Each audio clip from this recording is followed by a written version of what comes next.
I'm a security professional. I'm also writing a book about Bitcoin and anonymity. And the price has been going up on Bitcoin quite a bit recently. So several of us have been talking for a while. We thought that it'd be good to do some kind of tutorial on how to do cold storage, which I'll explain in a moment what that means. And I volunteered. So I'm going to show you today one of the ways that you can achieve cold storage. One of the cool things about Bitcoin, sorry, I forgot to give you a heads up, we're good. So one of the cool things about Bitcoin is that the Bitcoin ecosystem provides lots of ways to do the same thing. And so this is just one of the ways that you can do cold storage. It's not the authoritative way, but it's one of the ways.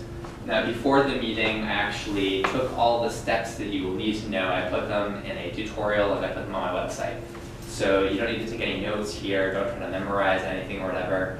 And if at any point you have any questions, just stop me. And what's your website? Yeah, what's the website? The website is anonymousbitcoinbook.com.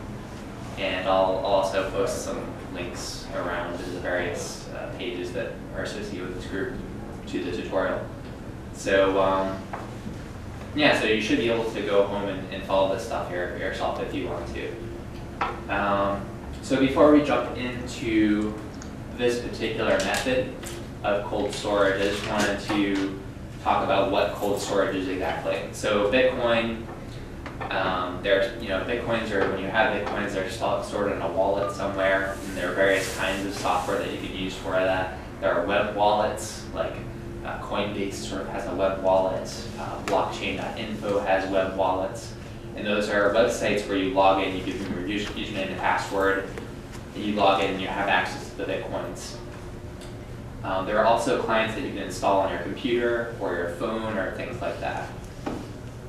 Now the difference between web wallets and something that you might install on your computer is really who controls the Bitcoins, who has not legal ownership over them, but sort of technological ownership.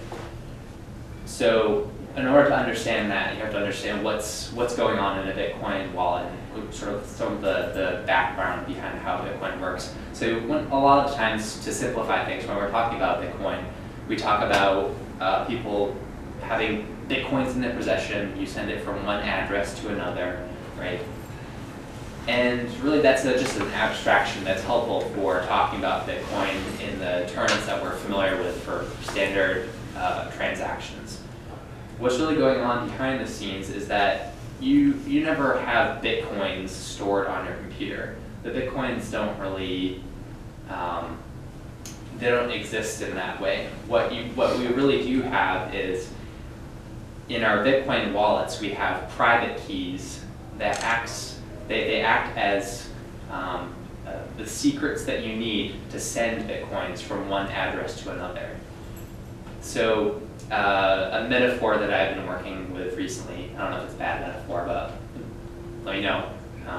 So the way that I sort of think about it is like, imagine that Bitcoin, in terms of the ownership of Bitcoins, it's kind of like this vault in the sky. You know, it's like this hallway, and there's a series of like rooms or vaults along the hallway, and each address is a little vault, and people are storing gold in these vaults. And what you can do is you can send gold to any of these vaults, just like you can send Bitcoins to any address that you want to. But in order to actually get in the vault, open it up and take the gold out, you need to know a secret or have a key or whatever. And the private key that's stored in a Bitcoin wallet is that secret that you need to actually get into the vault and take the gold or the Bitcoins out. So that's just like a little physical metaphor to hopefully help people understand exactly what's going on there. So when we're trying to secure our Bitcoins, we're really concerned about who has the private key. And cold storage is about taking that private key and putting it in a space that has not touched the internet. And that's what is meant by cold storage, is the space that hasn't touched the internet. the corollary to that would be hot storage, which is putting it on a spot where it is touching the internet.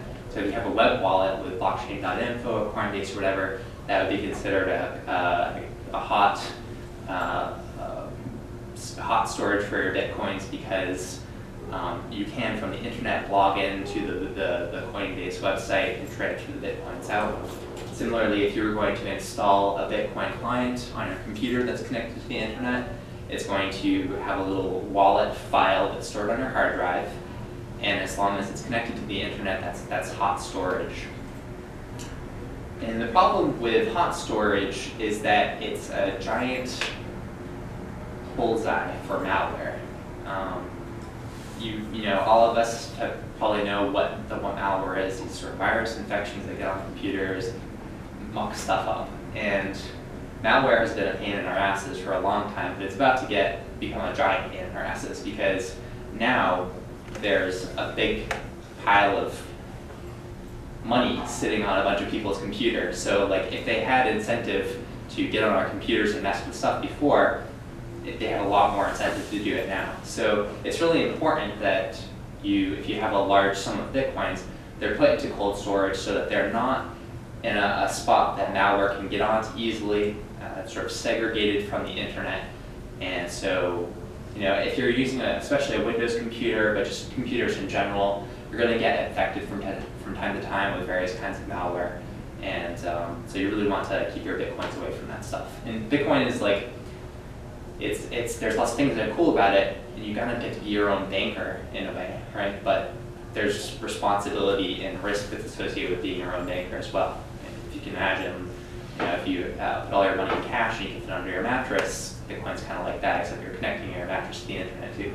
So it's potentially an issue. A few ways that you can do cold storage. Probably the most popular way is called a paper wallet. So you'll download some software. You'll run it on a computer that hasn't touched the internet, or you will boot into a new operating system without connecting to the internet. That's what we're going to be doing today. We're going to be doing the paper wallet route. And once you run when you run the software, it will give you a Bitcoin address, and it will take that private key, that's the secret that you need to actually access the Bitcoins, and you can print it out on a piece of paper and put it in a vault or whatever, or you know, make a bunch of copies and put it in bank vaults, whatever you want to do. The problem with paper wallets is the medium of paper, really. Paper is very flammable, gets wet, you know, gets destroyed pretty easily. None of us think that we're going to be involved in a house fire until it actually happens. So for that reason, I'm not really a fan of paper wallets or storing Bitcoins on paper, let's say. Really, it's storing this key that's important on paper. So what I prefer to do is I like to have it in some kind of medium that's digital, where you can kind of back it up to a bunch of different places.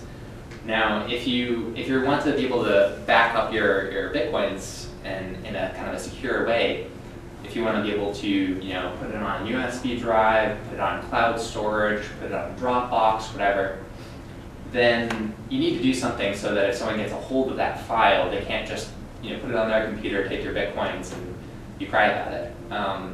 You need to do some kind of encryption to actually secure that stuff, so that if someone does acquire that file, it's difficult or impossible for them to actually steal the Bitcoins out of that backed up file.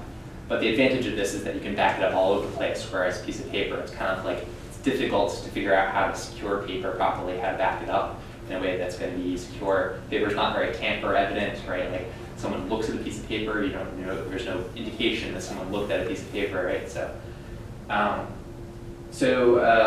like, one of the most popular ways of doing a paper wallet is there's a website called Bitaddress. What you would do with that is go to their website, you would save the page, and it's got some JavaScript embedded in the page. You put it on another computer that never touches the internet, or you could boot into Linux or whatever, and run this page from there, and it would generate a new address for you and give you a paper wallet you can print out. The problem that I have with something like Bitaddress is I don't really know who runs Bitaddress.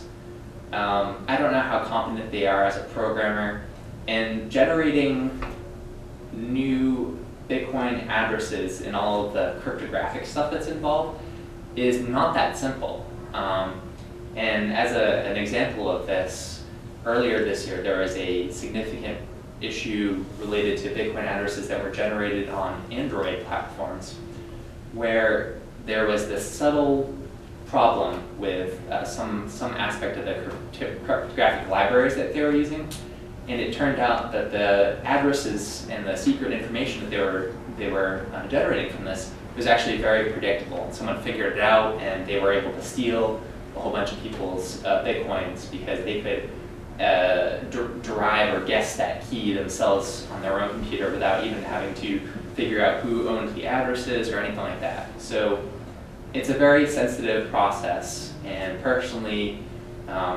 I want to limit who I'm trusting to carry out that process properly.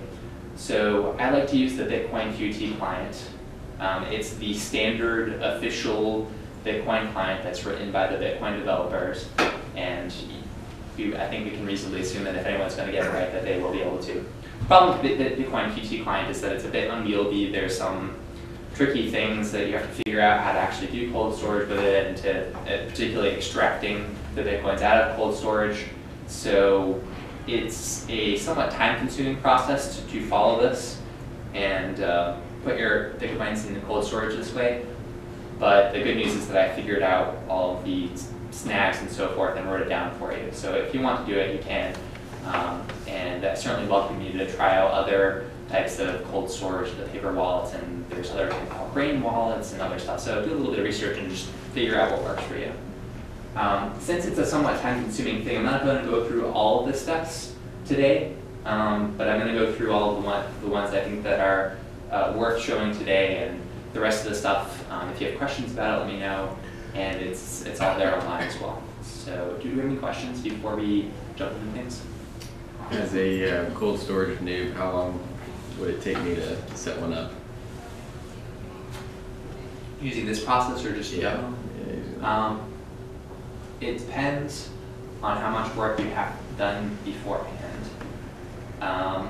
If you already have the Bitcoin Qt client installed, then you'll already have a portion of the blockchain downloaded. Blockchain is this public ledger of Bitcoin transactions. I see a lot of people nodding their head, so I know that a lot of you know it. But just when you send a Bitcoin from one address to another, that gets recorded in the blockchain, and that's how the whole network knows about the fact that this transaction took place, that it was valid, and so forth.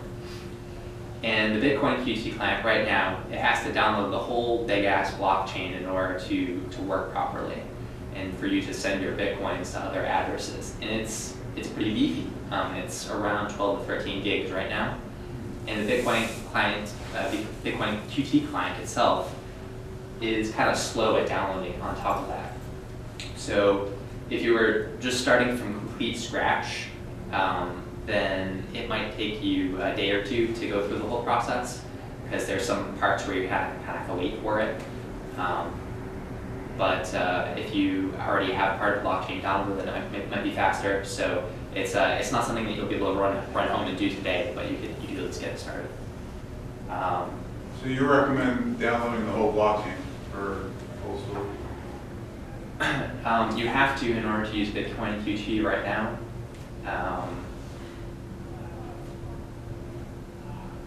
Other than that, I mean, there are other ways of doing cold storage. Some of them are more secure than others. This one's pretty secure, I would say.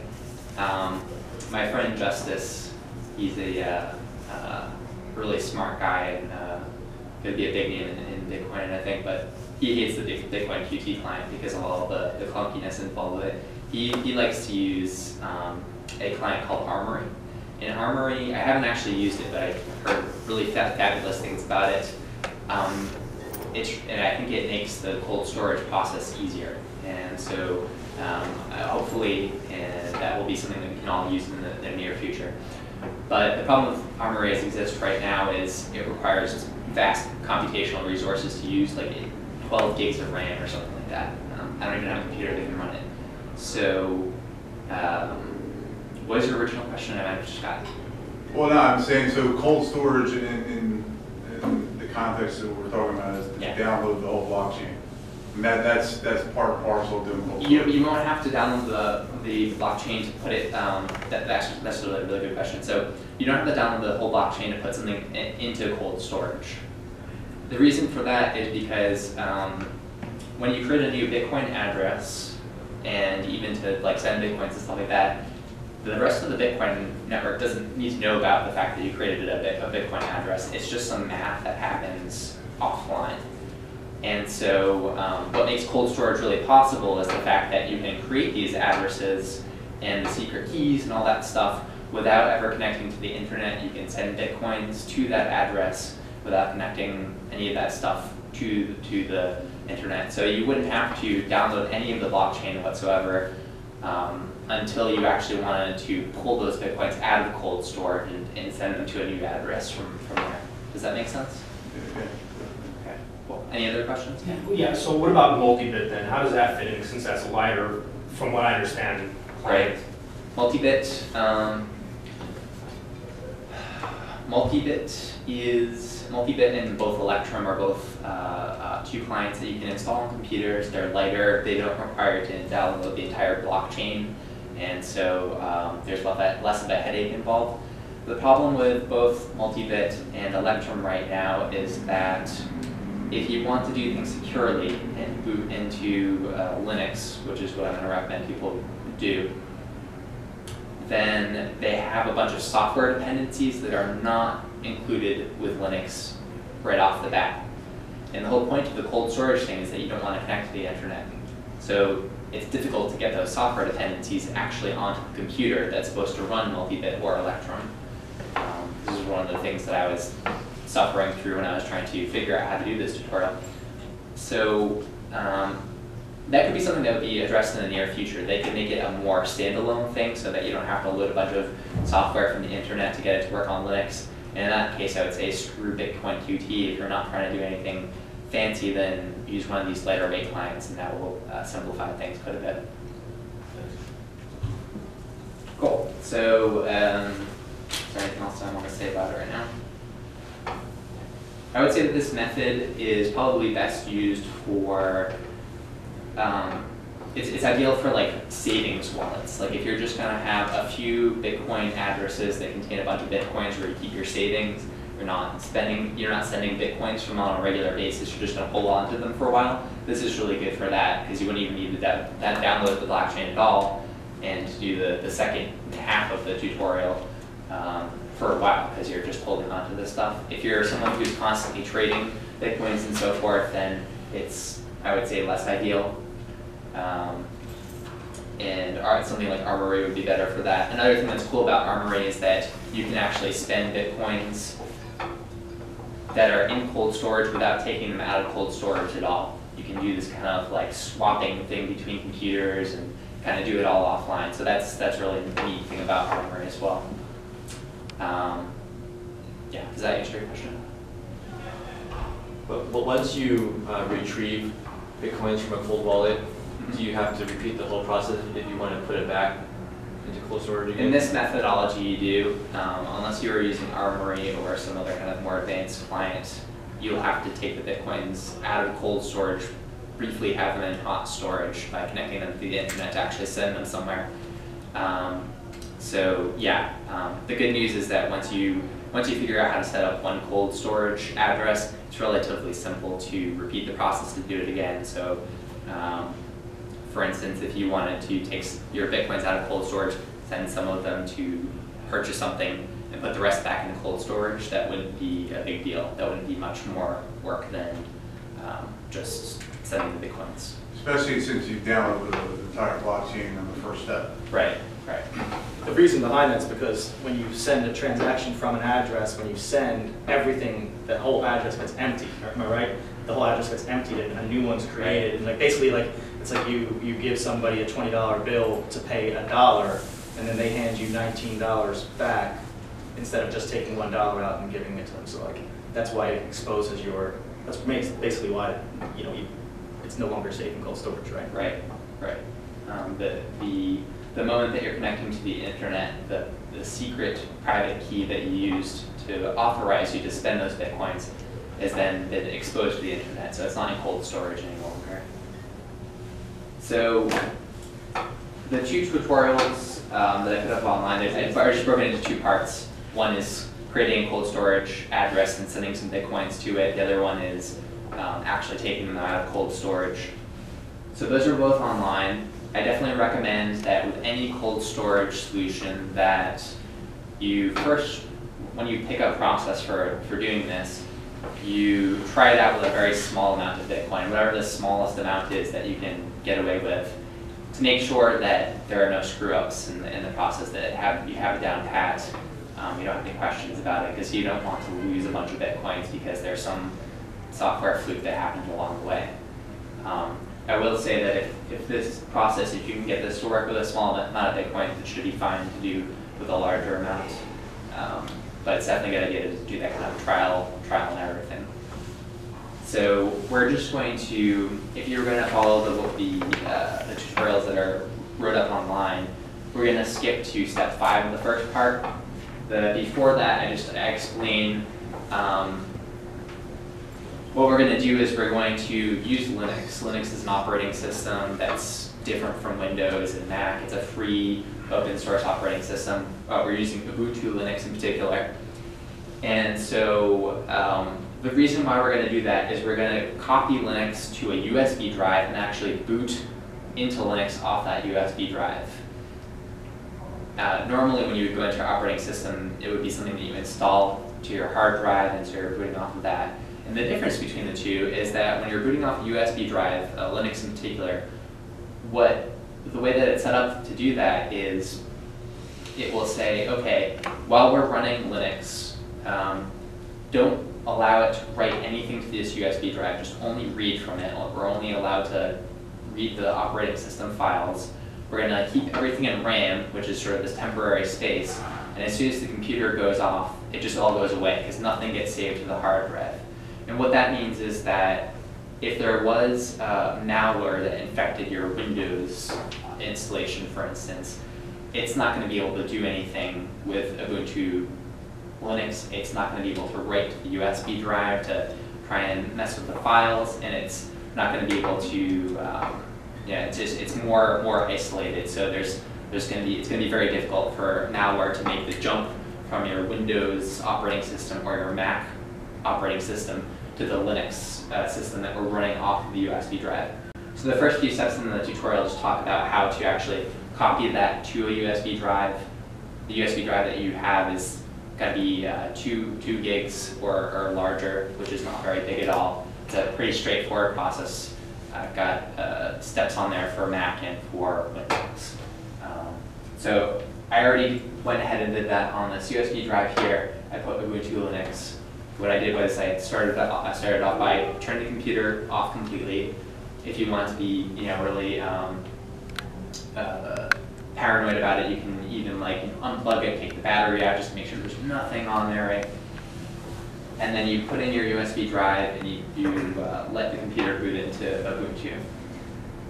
The other thing that you need to do first is you need to unplug any network cables, make sure it's just not connected to the internet at all. And during this whole first step where we're creating the cold storage address, we're not going to connect to the internet at all, because that's the whole point of it.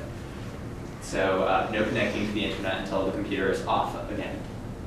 So once we boot into Ubuntu, it's gonna give us this decision that we make. Do we want to try Ubuntu or install it? Install just means put it on my hard drive, treat it like a normal operating system. If we're going to try it, it's just going to keep it on USB drive, and that's what we want to do. So we're going to go ahead and select try. On this other USB drive, and this for creating a cold storage address, you're probably going to need 2 USB drives. So this is a 2 gig drive that has Linux on it. This one has some other files on here that are also, this is also covered in the tutorial. This is just a 1 gig drive. It can be however big, it doesn't matter. I'm just going to put some small files on here. And what I have on here are 2 pieces of software. One is called TrueCrypt for Linux. And TrueCrypt is encryption software. It's an open source free software. And what it will allow you to do is create a file, which we're going to store on this USB drive, that's encrypted with a password. And on there, we can actually put our Bitcoin files. And so, provided that we use a good password that no one's going to be able to guess, it's fairly complicated, it's not going to get brute force cracked or whatever. If the password is good, then that means that we could give the file, a copy of that file, to anyone in the world, and they still can't get access to our Bitcoins, which is great because that means that we can back it up in a lot of places and make sure that it's really, really safe so that house fire or computer breaks or whatever, it's not necessarily a problem. So this is the Ubuntu desktop, and it's going to look pretty. I don't know how many of you, how many people have used Linux before? So a few people. So it's pretty similar to Mac or Windows.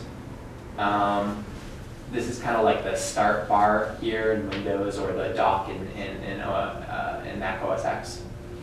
So first thing we're going to do is I'm going to plug in this USB drive that has TrueCrypt. And I'm going to install it. And you're going to have to do this each time that you boot into Ubuntu because there's nothing pre-installed on here. This is a special program that we're adding to it. Is your base OS Ubuntu or is this a partition? My base OS that I have installed on the hard drive is Windows. Windows? Okay. This is just only happening on the USB drive. It's not touching the hard drive. Oh, So both USBs are connected right now. Yes, both of them are connected. And you're not going to disconnect the Linux one at all, because if you unplug it, then it would freeze. That's why it has operating system on there. So earlier in the tutorial, we copied two important files. Just ignore this one for the moment. We copied this TrueCrypt file and this Bitcoin file. This is Bitcoin Qt for Linux as well. Again, that's a free and open source piece of software. And so I'm just going to go ahead and select both of them. And I'm going to right click them and copy them. Now if I go to my home directory, in here, this is kind of like a little file browsing window. It looks pretty similar to Mac or Windows. I'm going to go ahead and paste it there. And the home directory is kind of like, I think there's a home directory in Mac, and Windows is kind of like your users folder or my documents or whatever you want to call it. So I pasted the two folders and files in there, and they're both tar.gz files, which is kind of like a zip file. And so first we want to do TrueCrypt. So I'm going to click on that, right click it, and select extract here, which is going to unzip or unarchive the file, if you will. And that will create this little file right here, which is the TrueCrypt installer. I'm going to double click on that. I'm going to go to run. And this is the installer, so just kind of going quickly through it. Yes, I want to install TrueCrypt, blah, blah, blah. Okay. It's going to pop up this window and do a little bit of stuff to install it. And then we'll say press enter when you're done. Press enter. So that's it. TrueCrypt is installed. Now to actually get TrueCrypt running, we have to run it from the command line. So how many people have run stuff in the command line before? Everyone, okay, good. It used to be that, not you? It used to be that practically no one did. Like it was a scary black box kind of thing. But more and more these days, people are they're forced to get comfortable with that. So what we're gonna do is this little circle occult looking symbol right here is like a little search thing. So if we search for terminal, that's what the command line is called in Linux. Oops, sorry.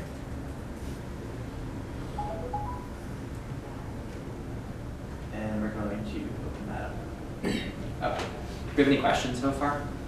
So all we did was we booted into Ubuntu, we installed TrueCrypt, and now we're going to open it.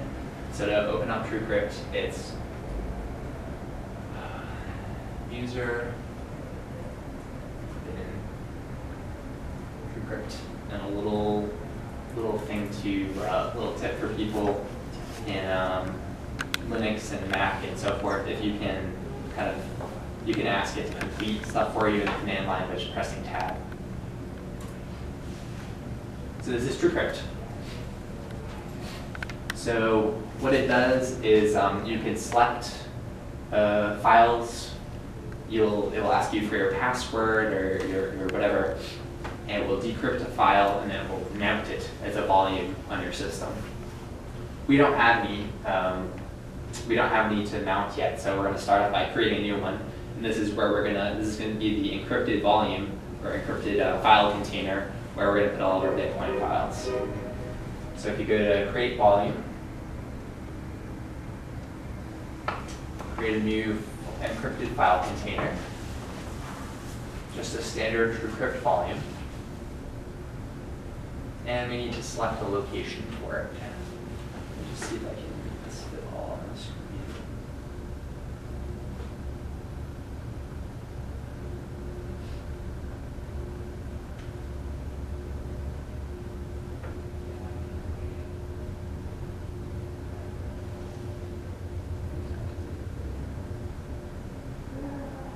Okay, good. So I'm just going to go to this folder that's on my USB drive. Here's my USB drive right here. You can see up here it's on the media Linux USB thing, and you can call it whatever, like cold storage file, whatever, and go to save. And that will be the new name. And whenever I back up my cold storage files or whatever, this is the file that I'm going to copy off. What encryption algorithm do we want to use? It gives you 3 of them. We'll just use all of them. Why not? And in terms of size, it doesn't have to be large. I'm just going to say 5 megabytes. Actually, the file that you need to put on there is very small. Now, this is the weak point in the whole process, is the password, right? So if you're going to put a bunch of money into this file and you're protecting a bunch of money with a password, you want to make sure that's a damn good password, right? You want to make sure it's if you have $1 million in there, it's $1 million password. So in the tutorial online, I gave a link to 1 or 2 websites that give some tips on how to create a good password and so forth. But most importantly, never use a password that you're using for some other service online. Remember? And you don't even want to make it similar. Like if your password to get on Facebook is kittycat32, kittycat33, it's not an appropriate password for protecting your money, right? So I'm just going to type in whatever here, and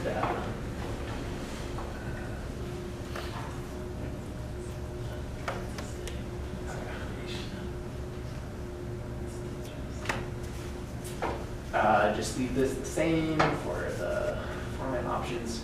In this next screen, what it's doing is it's trying to find some entropy. Entropy is randomness, and you need randomness to encrypt things, because otherwise things would always get encrypted exactly the same, right? So what it asks you to do is it asks you to move the mouse around the screen and randomly, as best as you can possible. So do that for a minute or 2. And when you're done with that, press format, and it will actually create the file. And then that's that. We're done creating the file. So now we want to actually decrypt the file so that we can put stuff on there and copy our Bitcoin files to it. So I'm going to click on, first I'm going to select a slot here. It gives you a number of slots. So just pick the first slot. I need to select the file itself. And I guess it's, oh, I did it. Okay. So cold storage file, and I'm going to click on that. Actually, accidentally saved that to my home directory, but we'll just put it on the USB drive later. It's no big deal. And type in the bullshit password that I came up with.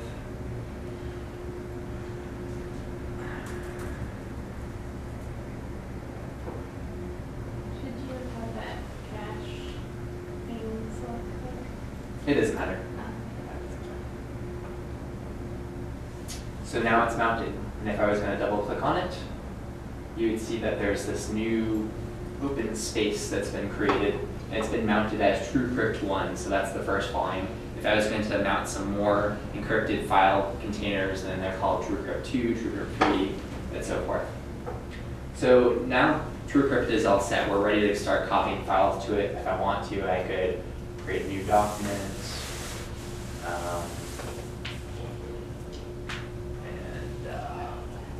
Hello.txt, and there's a new file that's on my encrypted thing.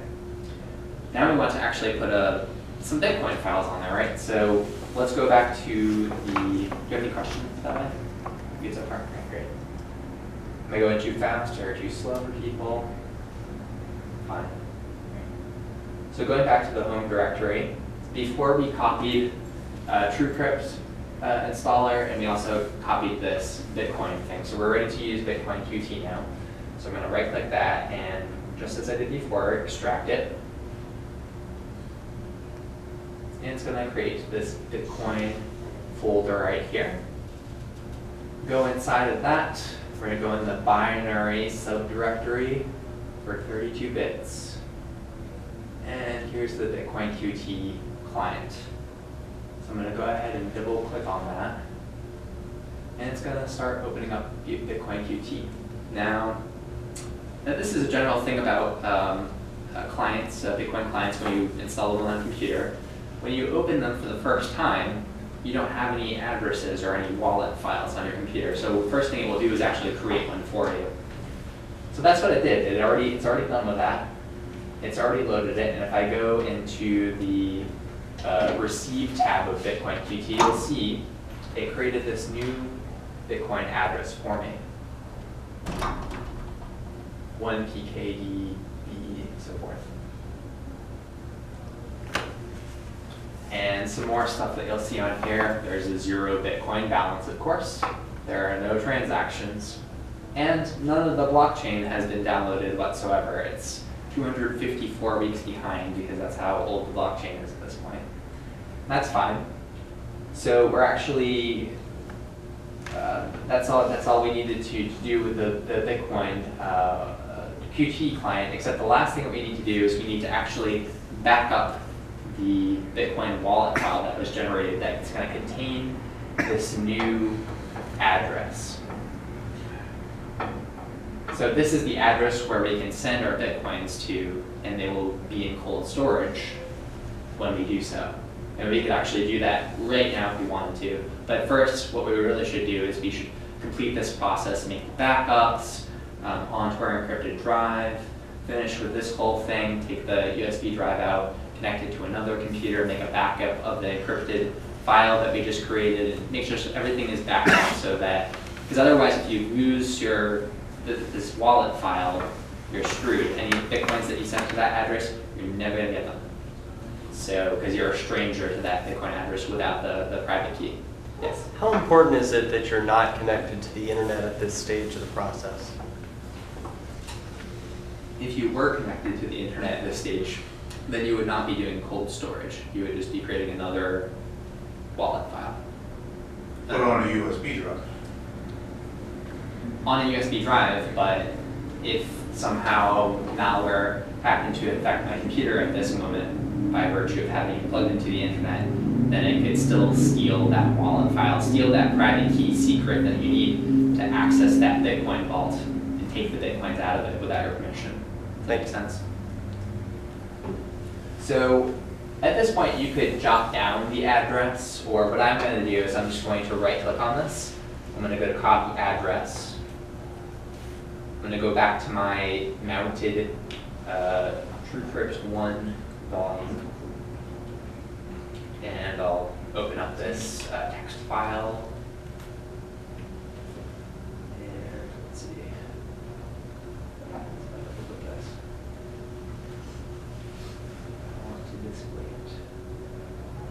Should open gedit.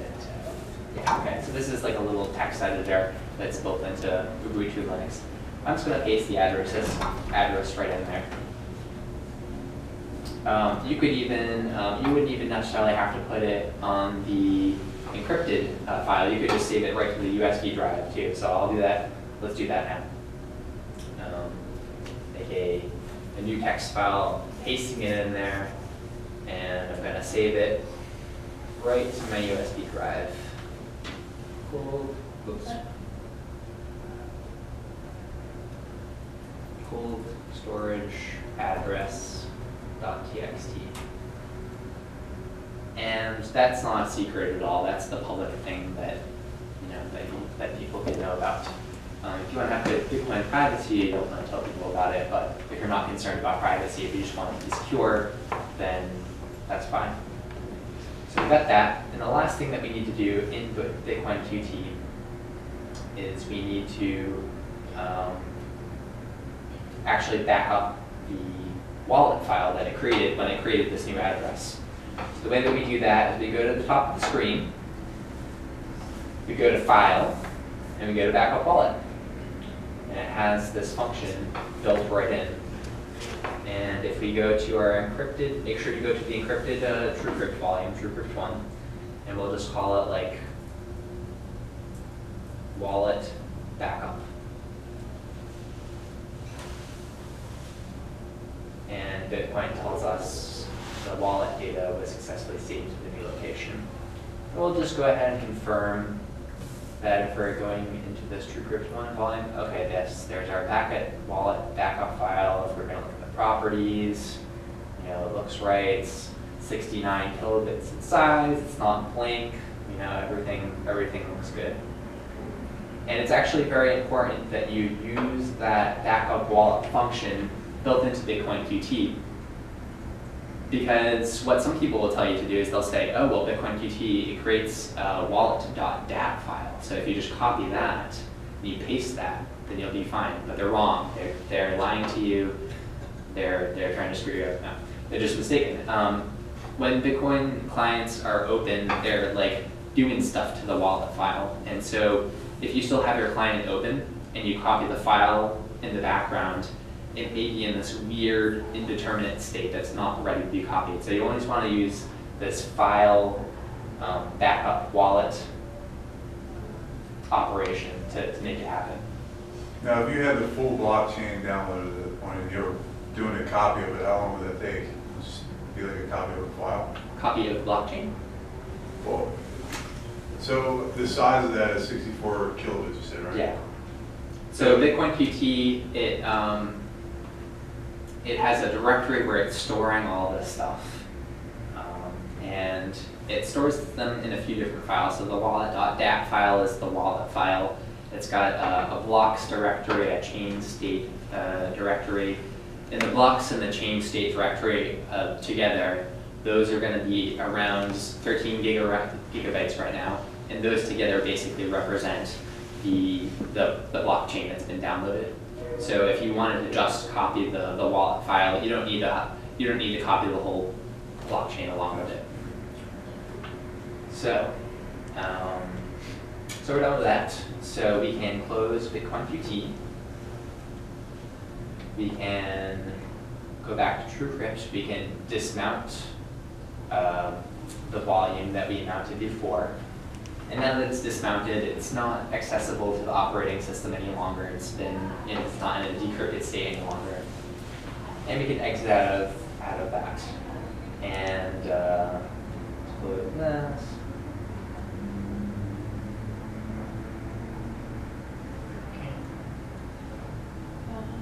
It's just it dismounted it before. So that was TrueCrypt. So now what we have is we have that encrypted file that's on the USB drive. We jotted down or we copied down the address to actually send the coins to in cold storage.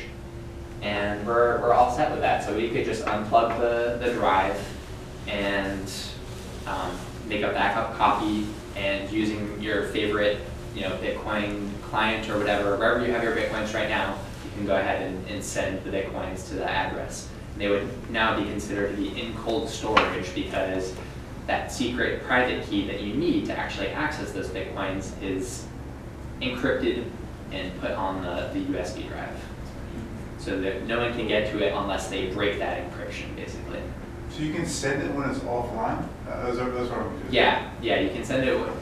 yeah, you can send Bitcoins without the address needing to be online in any sense because, yeah, because the Bitcoin network doesn't need to, you don't need to announce to the Bitcoin network like, hey, here's the address that I want to be able to send to. It just knows what an address looks like, and it says, oh yeah, this looks valid. Go ahead and send to it. And in fact, you could, if you wanted to, you could, in your imagination, come up with a Bitcoin address that you never created in a Bitcoin client, and you could just start sending Bitcoins to it if you want to. And as long as it's the right kind of format, it will let you do that. You just will never be able to get them again because it doesn't exist, right? Yeah. Yeah, so then there is the technical possibility that if two people created wallets, right, in cold storage, both addresses were the same, and one person was to send that money to that address, Right. then only one person would be able to, would both be able to access that wallet? Yes, but the probability that they will both randomly generate the same cryptographic stuff that they need to get the same address, let's say. Is it possible? It's possible, but there are fewer atoms in the universe than the probability that one over the number of atoms in the universe is smaller than the probability of creating that's happening. So it's called a collision, or a hash collision, or cryptographic collision. It's exceedingly unlikely. So a lot of cryptographic stuff is designed this way. If there was a collision, there'd be a problem, but it's such a large number that it's just not going to happen, so don't worry about it, basically. Cool. All set? If people, feel free to jet if you need to. If people want to, I can also show the next thing, which is going to just be an abbreviated thing, which is I'm going to show you basically how you would go about actually taking these coins out of cold storage, what you want to do to sort of test the process out. Thank you. No problem. Do you people want to see that, or do you Yeah, want can to we take check a out? 1 minute stretch break? Yeah, absolutely. Great. Yeah, let's do that. So the USB drive that you put Ubuntu on, Luno is reminding me, if you can, it's a good idea to buy a special USB drive. They have USB drives that have a hardware switch on them that let you put it into read-only mode or read-write mode. And so if you can put that switch into read-only mode, then that's even more secure than just putting on a normal USB drive. They're not much more expensive at all than I can go left. they're not much more expensive at all than a regular USB drive. I just picked one up the other day, so that's a good idea if you can do that.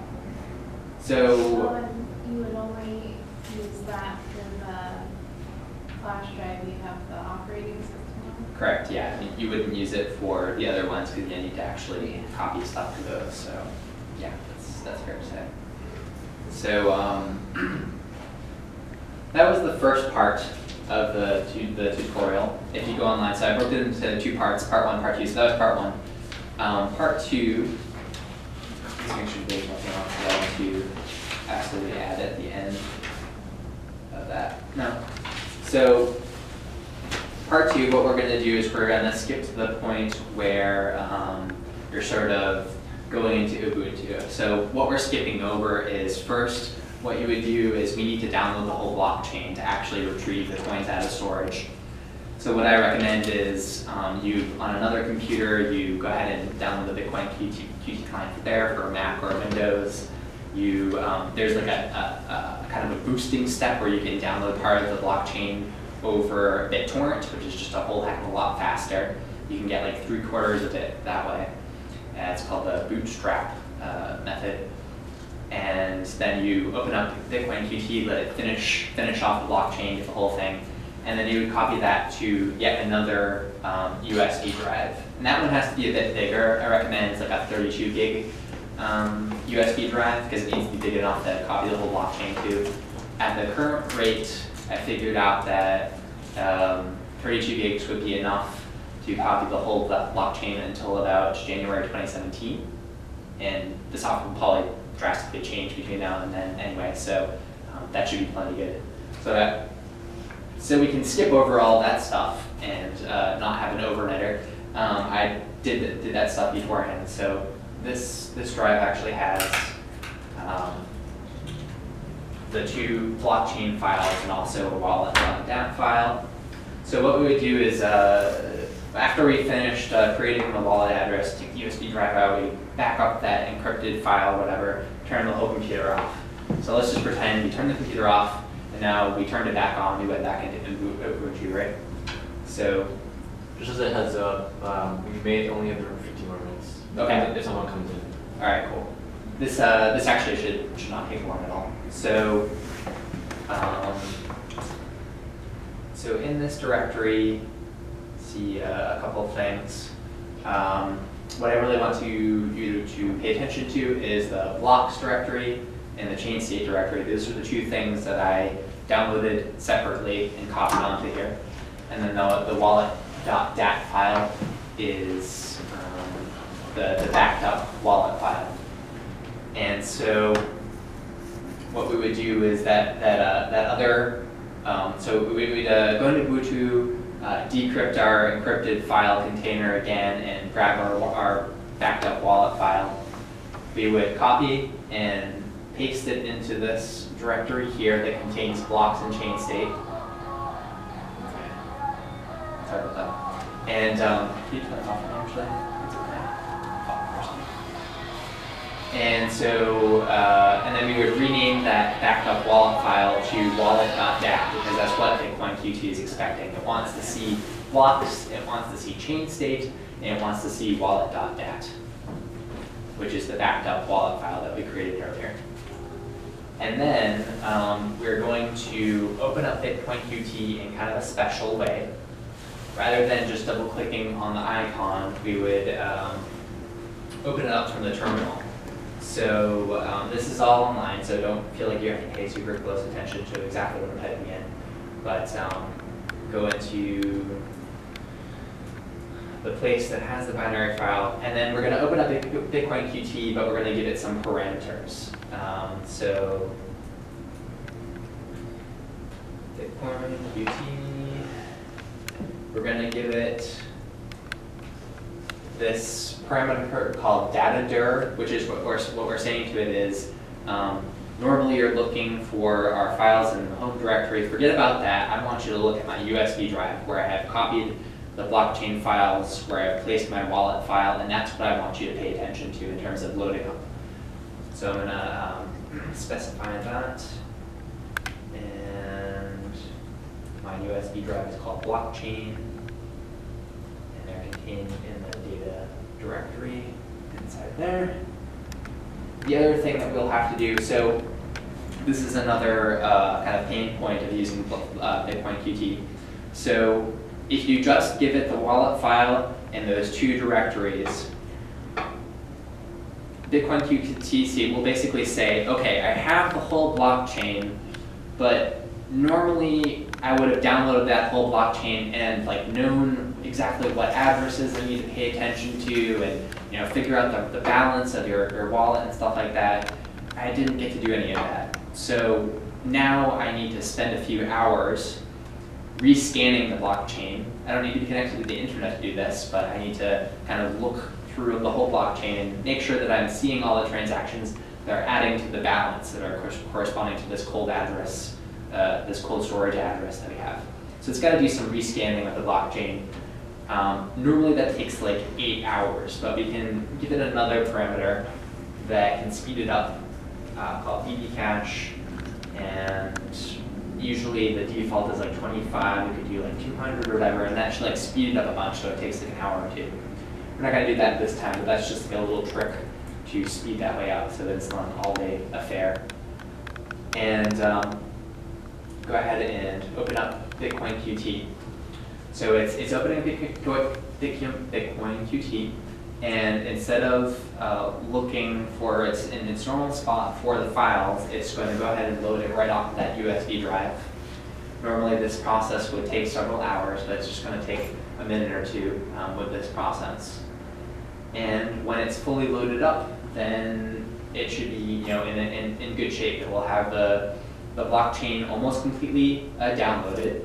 It may have to do like a couple minutes of catching up because there might be a lag time between when you copied it from one computer to over here. But for the most part, it should be in good shape. And as soon as it's caught up, then you can go ahead and send those Bitcoins to the next address. So once it's fully loaded, this is the point where you would go ahead and you would plug an Ethernet cable into your computer or connect to the wireless or whatever.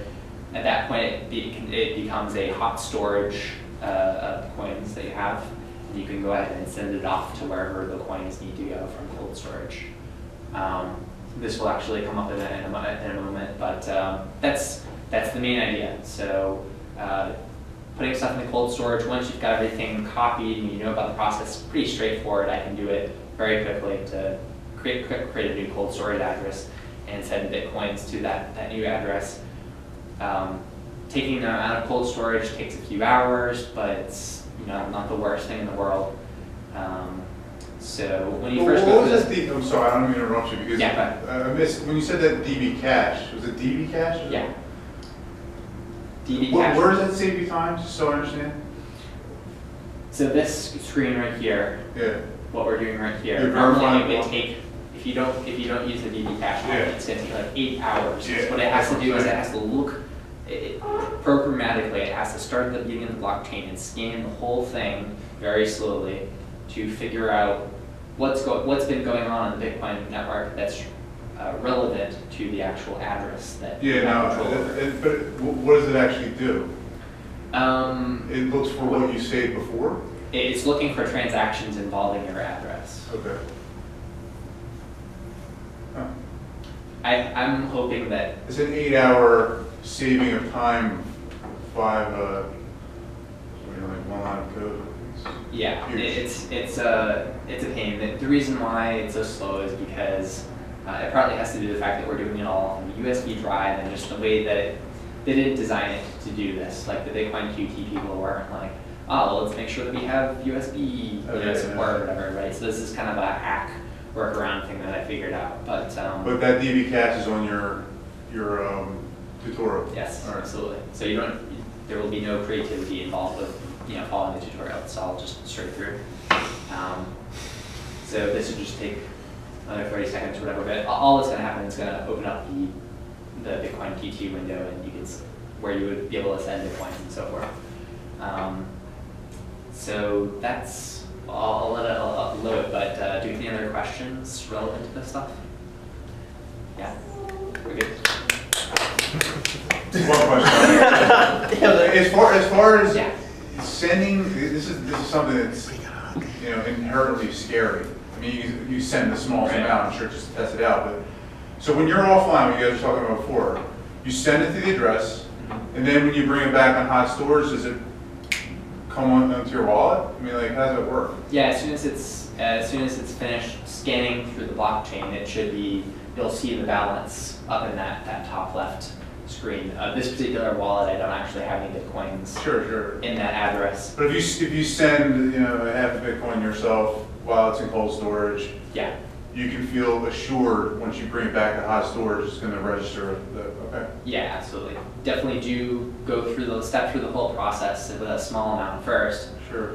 but assuming that you can get it working once, then you should be good in the future. And you can check the public address that you sent it to. Like, you can run that and check that in the blockchain, and it'll be registered Yeah, as you can having go that to balance, right? blockchain.info, type in your address, and it will say, yeah, you got 0.5 Bitcoins there. But there's no recourse though. I mean, if for some reason you see it there and it's not in your wallet, where's the recourse? I mean, You're right. It's your own responsibility. Certainly, the software is beta, so there are no absolute guarantees that it's always going to work 100%. but it's in the. If something went wrong, then what you would have is you would have a bunch of backups of your wallet file, and you could go to some expert. I've seen services that have this, where they said they basically, you pay them and they take your messed up wallet file and figure it out and get the Bitcoins out of it. Mhm. So that would be your backup solution if something went wrong. Yeah. How much longer is the presentation? Because I have 2 questions. The presentation is over at this point. This is just, the only thing I was going to point out is that we did successfully load most of the blockchain at this point. It's only 2 days behind because that's where I left off with mine before. It's 254 weeks, right? So it did successfully load all of the blockchain from the USB drive. So that's proof that that works. So what were your questions? Okay, they might be stupid, There but are no stupid questions. that's what they say. It's a tutorial. So your thing is 2 days behind on the USB. So do you need to be plugged into with your Ethernet cable so the blockchain can update? Yeah, you have to, basically you need to update it enough to the point where it can see the balance, right? So like if I had sent it some Bitcoins 10 days ago, then 2 days behind wouldn't be a problem. Like I could just connect to the internet and send right away because it just needs to be able to see enough of your Bitcoins that you're going to send, basically. Does that make sense? Yeah, okay, and then the other question I have is, I guess, maybe stupid. Does it already know what address you're using, or? Yep. This is a different address from before because I used a different wallet file, but yep, this is the So if same. you wanted to use the other wallet file, you should not go into your TrueCrypt right now because you're connected to the, or can you go into your TrueCrypt? You can, but you would basically anything when you have a computer that's got a decrypted TrueCrypt volume and it's connected to the internet, that anything that's on that decrypted volume should then be considered hot. It's no longer in cold storage. So if you had more files that were in cold storage or whatever, you would want to keep those and keep those unmount the volume before you ever connect it to the internet. Copy off whatever you need to pull out of cold storage, and then decrypt it and then plug it into the internet. If that makes sense. So mounting is essentially, so when you mount something, you are making it available to then enter the password, and then it's unencrypted. It's Right. It's unencrypted, I guess. And then when you unmount it, it just automatically locks it back up again. Yeah, exactly. So another question I have is like, so you need a new wallet, now you want to add that address. Is it okay to like have a text edit document just on your desktop with The cold storage addresses? address? Yeah. Yeah, that's perfectly fine. Okay. Yeah, the only concerns that you would have about that are relevant to privacy, but in terms of security, any Bitcoin address, it's fine to put it wherever you want to. So that was actually one of my questions, like generating multiple receive addresses before you during this process, so that you have multiple Right. public addresses to give to different people so they can't, whatever, correlate. Right. Well, there's also mixers now too. I mean, they can scramble the addresses to make it more private and so forth. Sure, yeah, mixers are something that you can use for relevant to privacy. So Bitcoin QT, the way that it handles having multiple addresses for the same wallet file, it only shows one address here, but actually when we opened it for the first time, it created 100 addresses, and it only shows us one. And I can just keep clicking new address over and over again, more addresses, and these all belong to the same wallet.dat file. And it's not creating new ones, it's actually just taking it out of that pool of 100 that it already created before. Now, this is a somewhat important point. With Bitcoin QT, because it creates this 100 addresses and it stores that, if you go ahead and back up the file, then you're good until you use up the 100 addresses. When you get to the 101st one, then it has to go ahead and create a brand new Bitcoin address and a new private key. And that's not going to be backed up with your previous backup, because this is a new thing that we're adding to this pool of 100 addresses. We're at 101, 102. So this is kind of like a silly idiosyncrasy of Bitcoin QT, is your backups can get stale or out of date if you get close to that 100 address mark. But if you're if you're like me and you're not doing a whole lot of transactions, then it shouldn't be a problem. And I expect that this issue will be addressed in the next few months or the next year or whatever. There's hierarchical deterministic wallets that would deal with this issue and a bunch of other stuff. So, but that is worthwhile.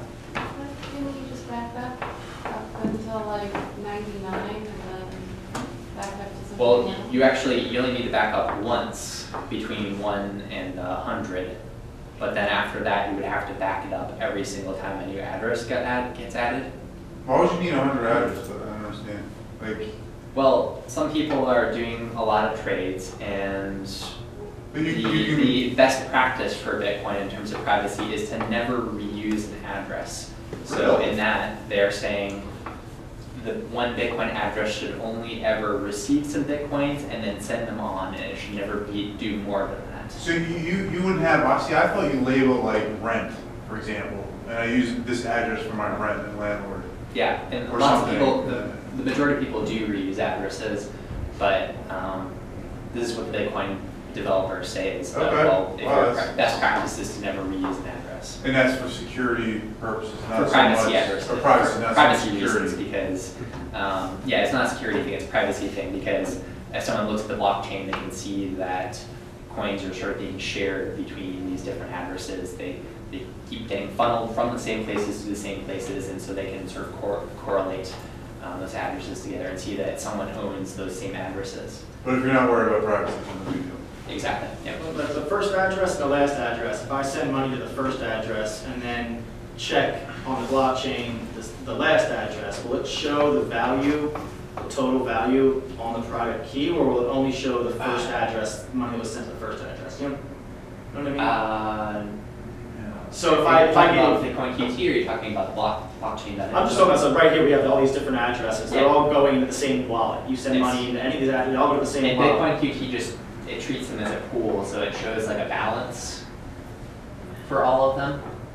But it's not gonna like break it down. But if you were to go into the blockchain and blockchain.info and plug in one of those public addresses, would you see the balance that was sent to just that one Yeah, address? just that one. Blockchain info has no idea that these are, they're just trying to relationship. They're not connected, that's right, gotcha. It doesn't know that. Cool, well, Good stuff, man.